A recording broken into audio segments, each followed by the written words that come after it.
My son announced, "You're not my real father. Mom's boyfriend is better." I said, "Okay."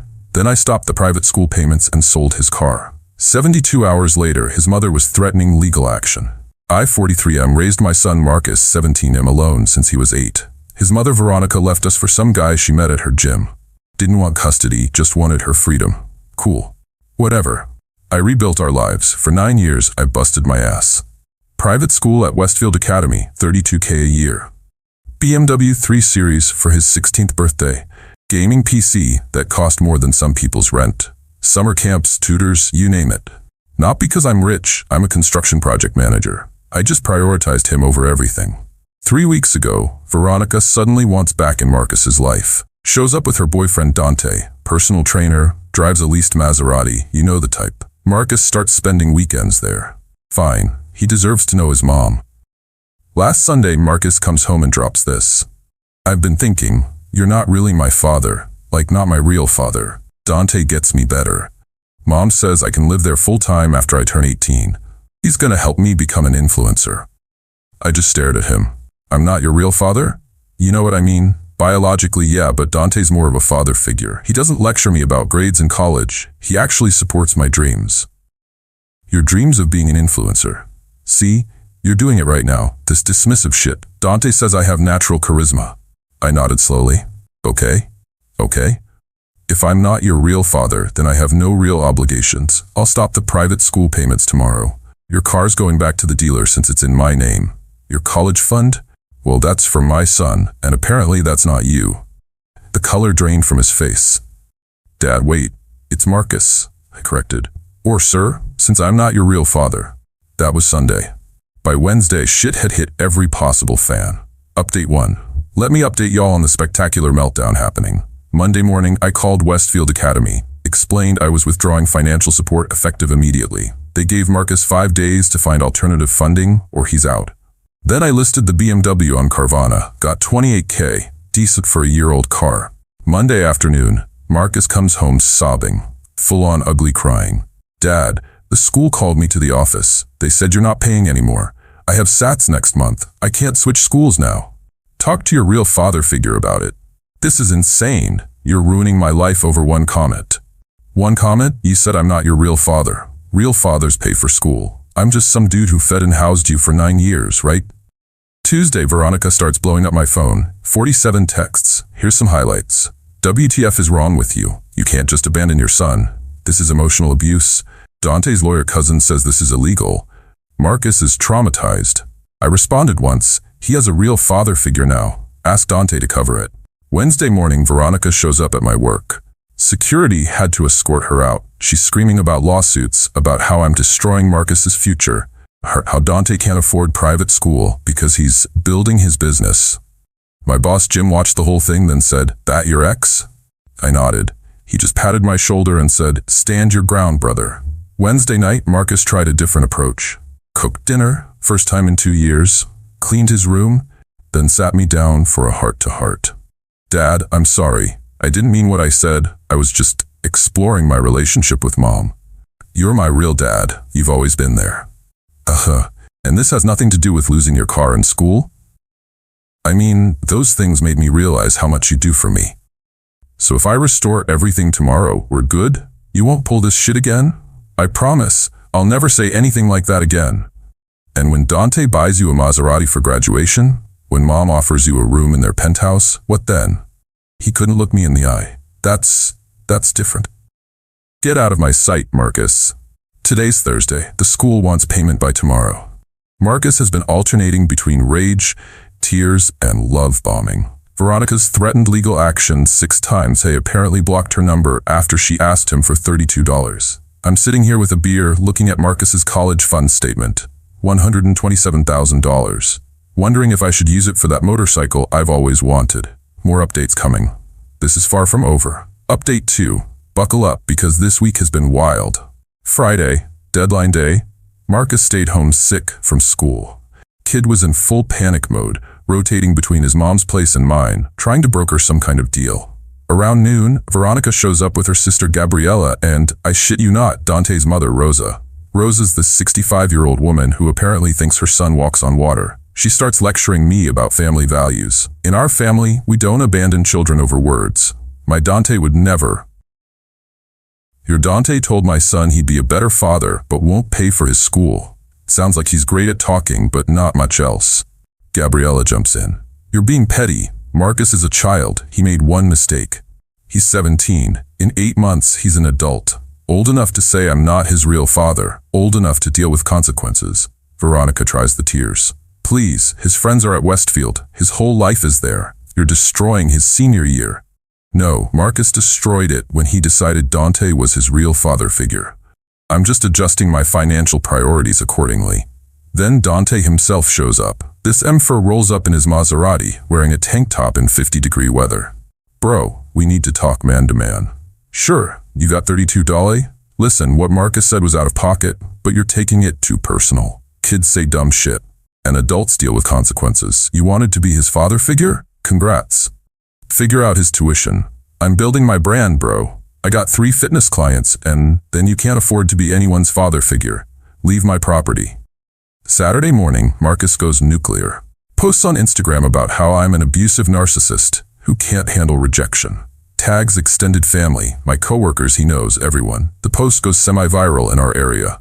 1,200 likes, 300 plus comments. Most comments actually roasted him. Bro said he wasn't his real dad and expected the bank to stay open? Fuck around and find out Hall of Fame. Team Dad. Kid thought he was slick.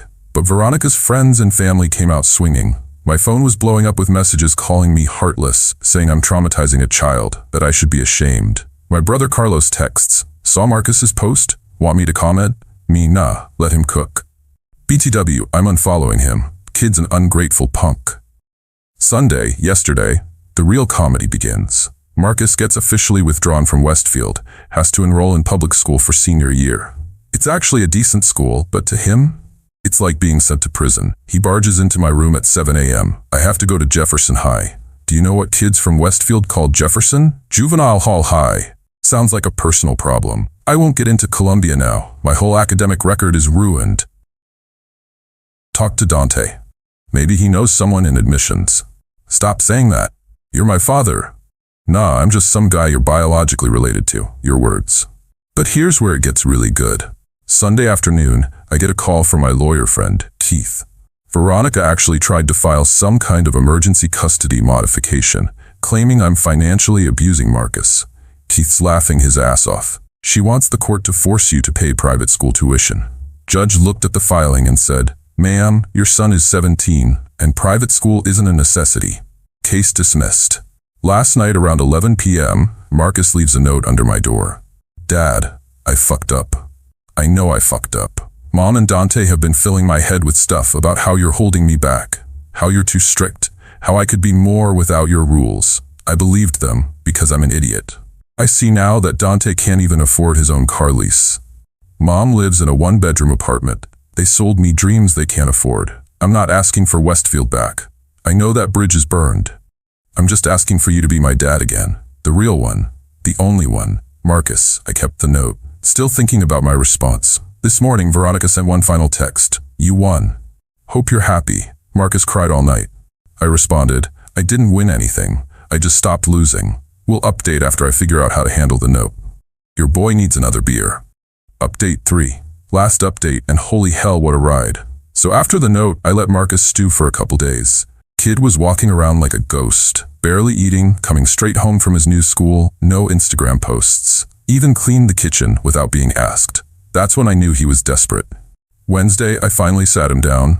Let's talk about your note. He immediately starts crying. Not the manipulative tears from before. Real ugly snot bubble crying. Dad, I'm so sorry. I ruined everything. I'm so fucking stupid. You're not stupid. You got played by 2 adults who should have known better. I just wanted to know my mom, and she made it sound like you were the bad guy. Like you were the reason she left.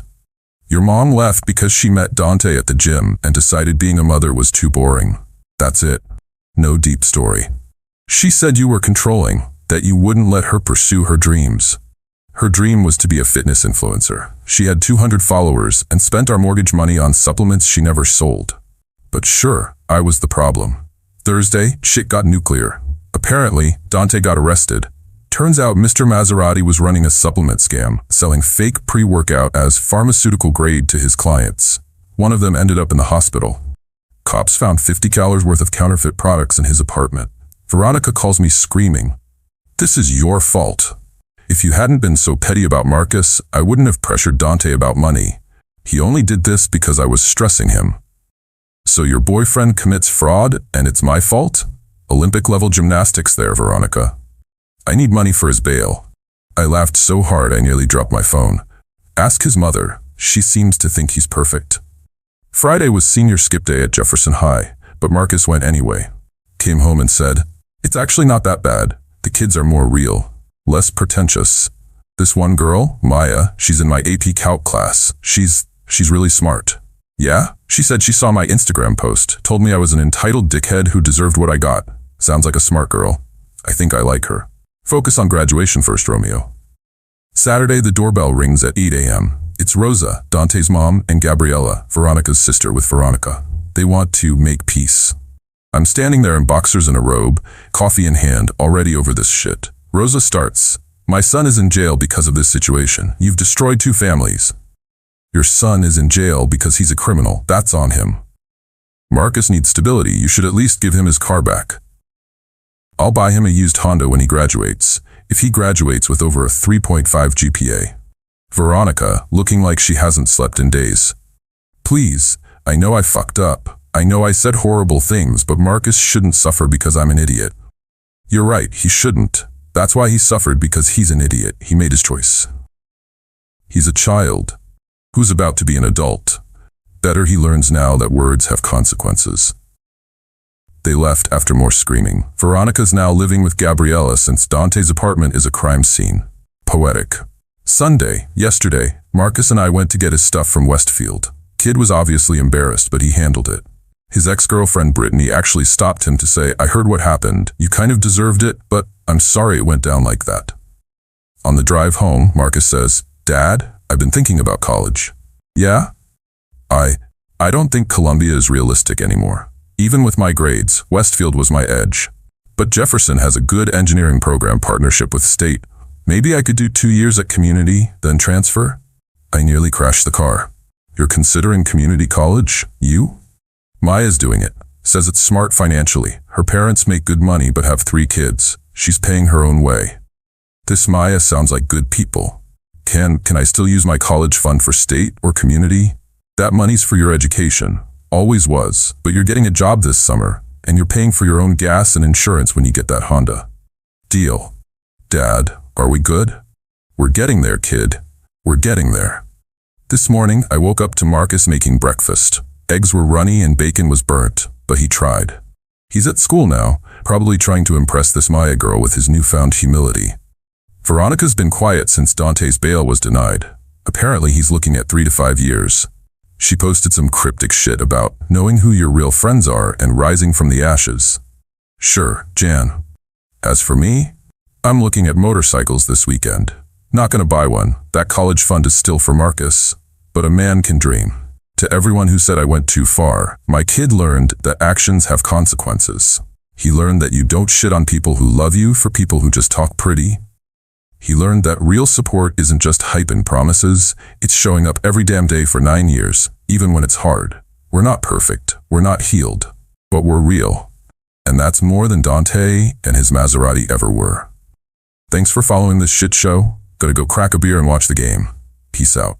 Edit. Since everyone's asking, Marcus and Maya have a study date this Friday. Kid's nervous as hell. Also, Dante took a plea deal. 18 months. Veronica's already on Tinder. Some things never change.